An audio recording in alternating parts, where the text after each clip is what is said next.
This is Sandeep sir. आज हम करने जा रहे हैं हमारा चैप्टर नंबर 12 मैथ्स में, जिसका नाम है एरियाज रिलेटेड टू सर्कल। यानी कि इससे पहले जो आपने चैप्टर नंबर 10 किया था, over there we have done circles, यानी हमने सर्कल्स और उसके पार्ट्स और उससे रिलेटेड उसके सम्स देखे थे, right. Now today we are going to start new chapter, जिसमें आपको सर्कल और उसके साथ जुड़े हुए जो उसके एरियाज हैं उनके बारे में हमें यहाँ पे डिस्कस करना है और उनसे रिलेटेड जो हमारे सम्स है वो सॉल्व करना है। Alright, so first of all मैं सबसे पहले आपको इसमें हमें क्या करना है वो जरा डायग्रामिकली यहाँ जो है वो समझा देता हूँ, ठीक है। सबसे पहले हमें सर्कल ड्रॉ किया है, सर्कल में हमने सेंटर रखा है O, right. So we have a circle with centre O। Centre O के बाद मैंने यहाँ पे आपके पास कुछ पॉइंट्स रखे हैं like A, P, B and Q, right. तो ये क्या है वो समझ लेते हैं, ठीक है। सबसे पहले हमारे पास जो इस चैप्टर में जो डायग्राम को दिया गया है, इसमें यहाँ पर आप देख सकते हैं OA and OB, that is very obvious, this are nothing but your radius. ये क्या है? रेडियस है, ठीक है। अब मैंने यहाँ पे चार अलग अलग नाम दिए हुए हैं, खाली आपको इनके नाम जो है और की पोजीशन वो याद रखनी है, ठीक है। तो सबसे पहले हम देखते हैं माइनर सेक्टर। माइनर सेक्टर क्या होता है? Because these four are the new terms for you. यानी आप इससे पहले सर्कल में आपने जान लिया कि रेडियस क्या होता है, डायमीटर क्या होता है, उसका सरकमफेरेंस, उसका area, then you know how to find out them, यानी ये सब चीजें आप पहले से जान चुके हैं। You know the chord, you know the second of the circle, you know tangent, ये सारी बातें आपको पता चल गई हैं, ठीक है। अब हमें जो नया करना है उसमें क्या है? That is what these are new four terms for you. तो इन नए टर्म्स जो उनको अच्छे से समझ लेते हैं, ठीक है। तो सबसे पहले आता है माइनर सेक्टर। तो यहाँ पर माइनर सेक्टर क्या होता है? देखिए दो चीजें हैं, एक है माइनर सेक्टर, एक है मेजर सेक्टर, और फिर एक माइनर सेगमेंट और दूसरा है मेजर सेगमेंट। तो यानी हमें टॉपिक तो हमारे दो हुए, एक है सेक्टर और एक है सेगमेंट, इन दोनों को अच्छे से समझ लेना है, ठीक है। तो चलिए सबसे पहले लिखा है माइनर सेक्टर। सेक्टर के सामने लिखा है मैंने OAPB। It means what? If you see the diagram, OA then we have P, OAPB, यानी ये जो अंदर का पोर्शन है, ये जो हमारा पोर्शन है, what is known as, this is known as minor sector. मैं आपको एक सिंपल सा एग्जांपल बताऊं, आई थिंक सभी लोग पिज्जा तो खाते ही हैं, ठीक है ना। सो इन दैट पिज्जा आप देखें तो एक जो स्लाइस है ये बिल्कुल उसकी तरह दिख रहा है, ठीक है ना। यानी आपका जो पिज्जा का जो एक स्लाइस होता है वो कुछ नहीं but this is nothing but your minor sector होता है, और जो बाकी बच जाता है वो क्या होता है? आपका मेजर सेक्टर होता है। क्या होता है? Major sector. So that's why minor sector and major sector, minor में आया OAPB यानी ये एक पोर्शन, और मेजर सेक्टर में आपको मिलेगा OAQB। यानी कि आप देखो यहां से स्टार्ट करके यू अंदर की तरफ जाएं तो बन जाता है छोटा पोर्शन जिसे बोलते हैं माइनर सेक्टर, और अगर आप OA पूरा राउंड घूम के Q से B पर आते हैं then it is become major sector. तो आपके यहाँ दो पोर्शन है, एक है माइनर सेक्टर, दूसरा है मेजर सेक्टर। एग्जांपल में याद करना है तो पिज्जा में अगर एक अगर आप स्लाइस निकालते हैं, एक पीस निकालते हैं तो बन जाता है आपका माइनर सेक्टर, और जो बाकी बच जाता है that's nothing but your major sector, ठीक है। तो आपको इन दोनों को इस तरह से याद रखना है। इसके बाद बात आती है minor segment and major segment.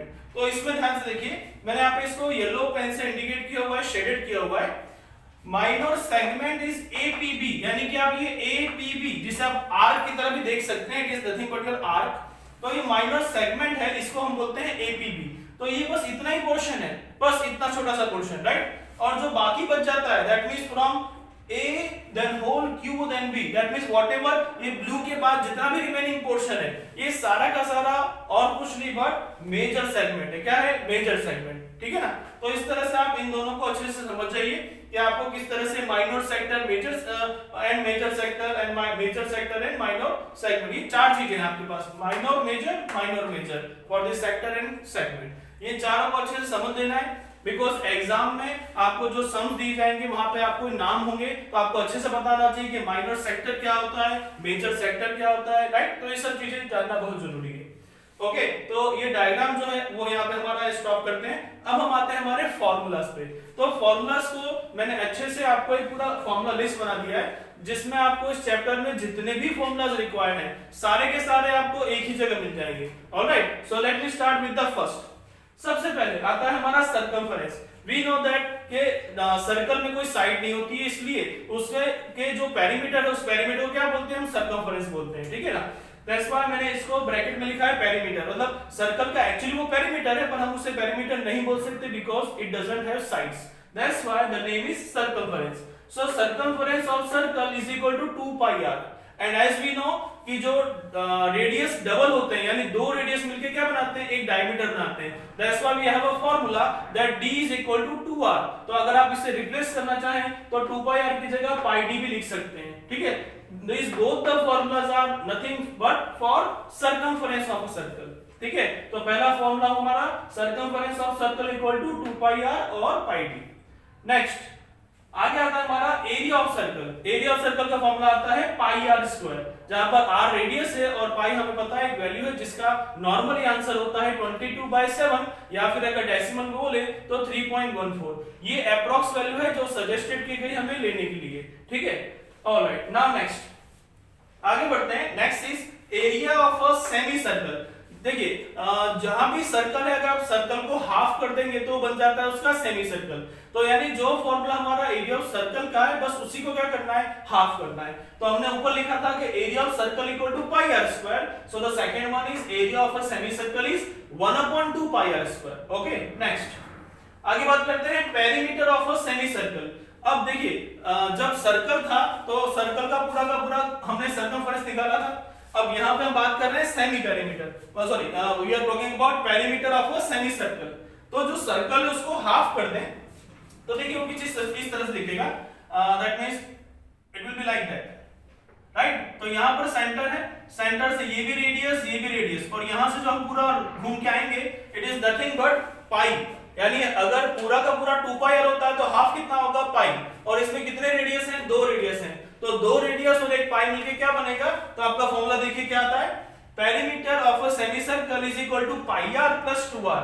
मतलब आपके दो पाई आर में से एक पाई आर प्लस दो रेडियस, इस सब को मिलके क्या बनता है, perimeter of a semi circle. इसमें से अगर आप r कॉमन निकाल के लेना चाहें then you get r into pi plus 2। तो ये फॉर्मूला किसके लिए आया है, it is a formula of perimeter of a semi circle. Alright, now next अगली बात करते हैं। Next one area of a ring, जिसे हम लोग एनुलस भी बोलते हैं, ठीक है।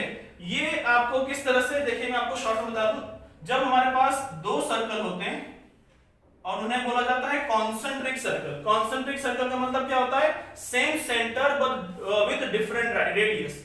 यानी पहला रेडियस यहां आ गया, दूसरा यहां पर आ गया, ठीक है। तो इस तरह से जब हमारे पास एक सेंटर और दो अलग अलग रेडियस वाले दो सर्कल हो तो उन्हें क्या बोला जाता है, रिंग बन जाता है। क्या बन जाता है, shape of kind of ring, ठीक है। तो उसका फॉर्मूला हमारे पास है पाई आर स्क्वायर। यहाँ पे आर कैपिटल है पहले फिर स्मॉल है। आर कैपिटल मतलब बिगर रेडियस जो बाहर की तरफ होगा, outer, right. So pi r square minus pi r square, इसमें ये आर और आर डिफरेंट है तो पाई कॉमन किया, it remains r square minus r square. यहाँ पे अगर आप चाहें तो आइडेंटिटी की फॉर्म में लिखना है तो a square minus b square identity लगाएंगे तो आपको मिलेगा पाई into r plus r into r minus r। So this is your formula of area of ring. आगे बढ़ते हैं next one is length of an arc. कोई भी अगर हम लेंथ ऑफ आर्क की बात करें, अगर आपको इसमें देखना तो यहाँ देख सकते हैं ये जो ए बी आया, ठीक है। तो हम इसकी बात कर रहे हैं लेंथ ऑफ एन आर्क। इसके लिए फॉर्मूला दिया गया है 2πr थीटा डिवाइड बाय 360, या फिर अगर 2 को मतलब 360 को 2 से अब कट कर दें तो आपको मिलेगा πr theta divide by 180। Normally we are using this formula πr theta upon 180, ठीक है। Both are same, you can use anyone. Next one area of a sector. देखिए याद रखिए फ्रेंड्स, जब भी कहा जाए एरिया ऑफ सेक्टर या फिर कहा जाए area of segment, that means they are talking about minor sector and minor segment। क्योंकि minor में normally का आगे minor word यूज नहीं करते, जब वो मेजर होता है तभी बोलते हैं कि एरिया ऑफ मेजर सेक्टर या फिर एरिया ऑफ मेजर सेगमेंट। तो अगर मेजर वर्ड नहीं लिखा है और सिर्फ सेक्टर या फिर सिर्फ सेगमेंट लिखा है तो उसका मतलब क्या है, they are talking about minor sector और minor segment, ठीक है।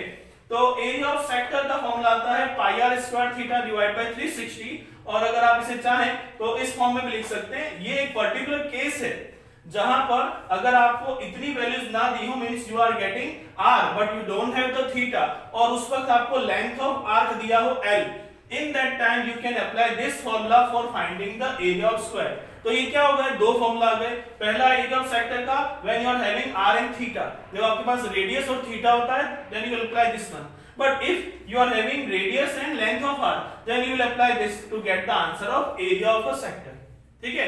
चलिए आगे बढ़ते हैं। Next one is area of minor segment. अब बात आ गई हमारी एरिया ऑफ माइनर सेगमेंट की। तो माइनर सेगमेंट में हमने देखा कि हमारा माइनर सेगमेंट जो है वो इस तरफ है, ये एपीबी यानी कि ये वाला पार्ट, इसका आंसर फाइंड करने के लिए आप करेंगे pi r square theta divide by 360 minus 1/2 r square sine theta. तो ये फॉर्मूला अप्लाई करना पड़ता है to get the answer of area of minor segment. Next one, area of major segment. देखिए अगर आपको मेजर सेगमेंट फाइंड करना है तो उसके लिए आपको माइनर सेगमेंट तो फाइंड करना ही पड़ेगा, बिकॉज फॉर्मूला है area of major segment is equal to pi r square minus area of minor segment. यानी जो आपका एरिया ऑफ माइनर सेगमेंट का आंसर आएगा उसे अगर आप पाई आर स्क्वायर से माइनस करेंगे, पाई आर स्क्वायर क्या है, एरिया ऑफ सर्कल, यानी कि अगर आपको चाहिए ये वाला पार्ट, ये बिगर वाला पार्ट चाहिए मेजर वाला, तो मेजर वाले आंसर के लिए आपको ये तो फाइंड करना ही पड़ेगा, फिर उससे आप पाई आर स्क्वायर में से इसके आंसर को माइनस कर देंगे, then you will get the major, right. तो ये इसका फॉर्मूला आएगा, that is area of major segment is equal to pi r square minus area of minor segment.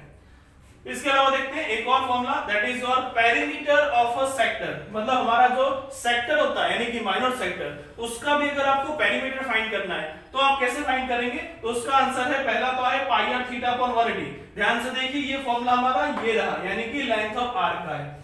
इसका मीनिंग क्या हुआ, अगर आप perimeter of minor sector find करना है then you must have the value of length of arc, और उसके बाद प्लस 2r करेंगे, यानी कि इन शॉर्ट इसे क्या बोलते हैं, इसे हम L बोलते हैं, तो L प्लस 2r करेंगे then you will get the answer perimeter of a sector. Okay, then the last one, ये ऐसा एक क्वेश्चन है मतलब आपके टेक्स्ट बुक में जो इस साल ओमिटेड है, लेकिन ये भी एक अच्छा फॉर्मूला, इसे याद रखिए।